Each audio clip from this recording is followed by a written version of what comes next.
this mainly. Yechi doesn't bother me. I mean, I love Mishachistim. They're like the happiest religious people I know. But the idea of like superior neshamot and helek olokah mimal mamish, this bothers me. And I think this is why they're not very friendly when it comes to Gentiles, apart from encouraging them to keep the 7 Noahide laws. The Ramhau says, I'm not gonna talk about the Tanya. The Ramhau.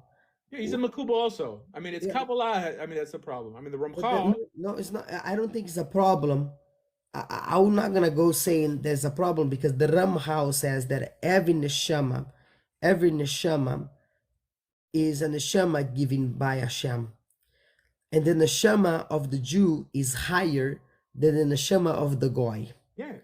But so Ramchal, I mean, is a Makubal, by the way. You know, so I mean, the problem is Kabbalah that teaches this. I mean, the Ramchal, where's that? The Marham says that the neshama of the goy is an elevated neshama, even though.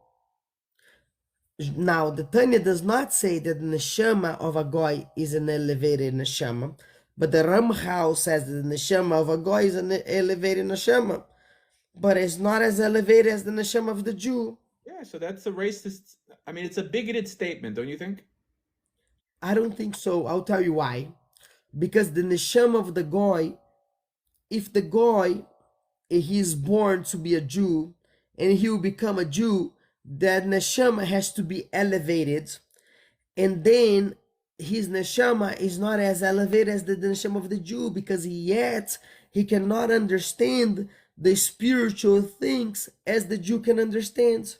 I know that's what you're saying, but how can you say that that is not a racist idea? That some people are born superior to other people. Some people can't understand the complexity of keeping mitzvot, believing in the oneness of God, you know, and some could because they happen to have a Jewish mother. This was invented by Kabbalah, made popular by the Tanya. With the first two paragrahs of the Tanya, it's just quoting the Arizal.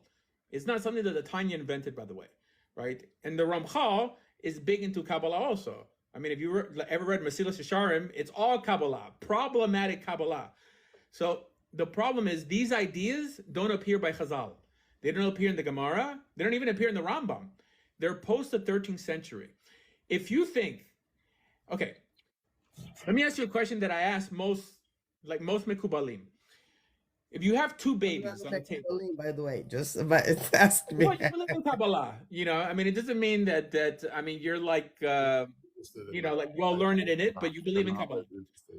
So if you have two babies on a table, right? Two babies, one born of a Jewish mother and one not born of a Jewish mother. The reason I'm mentioning babies is because babies don't choose anything. Because I could say Jews are special and superior because they keep mitzvot.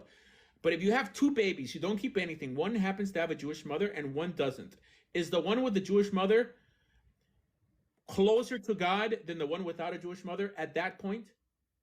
Okay, very nice question. How can we measure who is close to God? That's the question I'm asking. That's a beautiful question.